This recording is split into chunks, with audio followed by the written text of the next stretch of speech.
Now, if you remember from previous discussions, part of the idea with isolating the general functionality of a tool is separating out the differences that might exist between different calls to that functionality.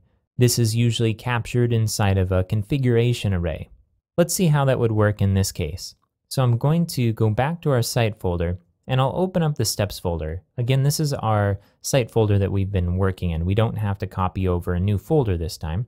And inside here, we have this crud.php general functions.step, and we'll copy that over first. Let's go ahead and copy and paste over in our includes folder here. And we'll rename it crud.php. And let's also copy over this second step, which is admin.products.php, switch to CRUD functions. And this is going to replace our products page in our admin folder inside of our pages folder. So we'll first name this products-old so it doesn't load up in our interface. And we'll copy over this second step here and paste it over into our admin folder.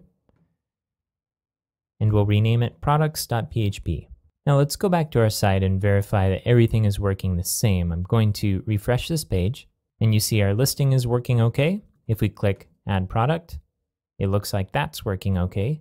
And if we wanted to add a third product, I'm just entering in some bogus information here. You see it gets added all right, and we can delete it.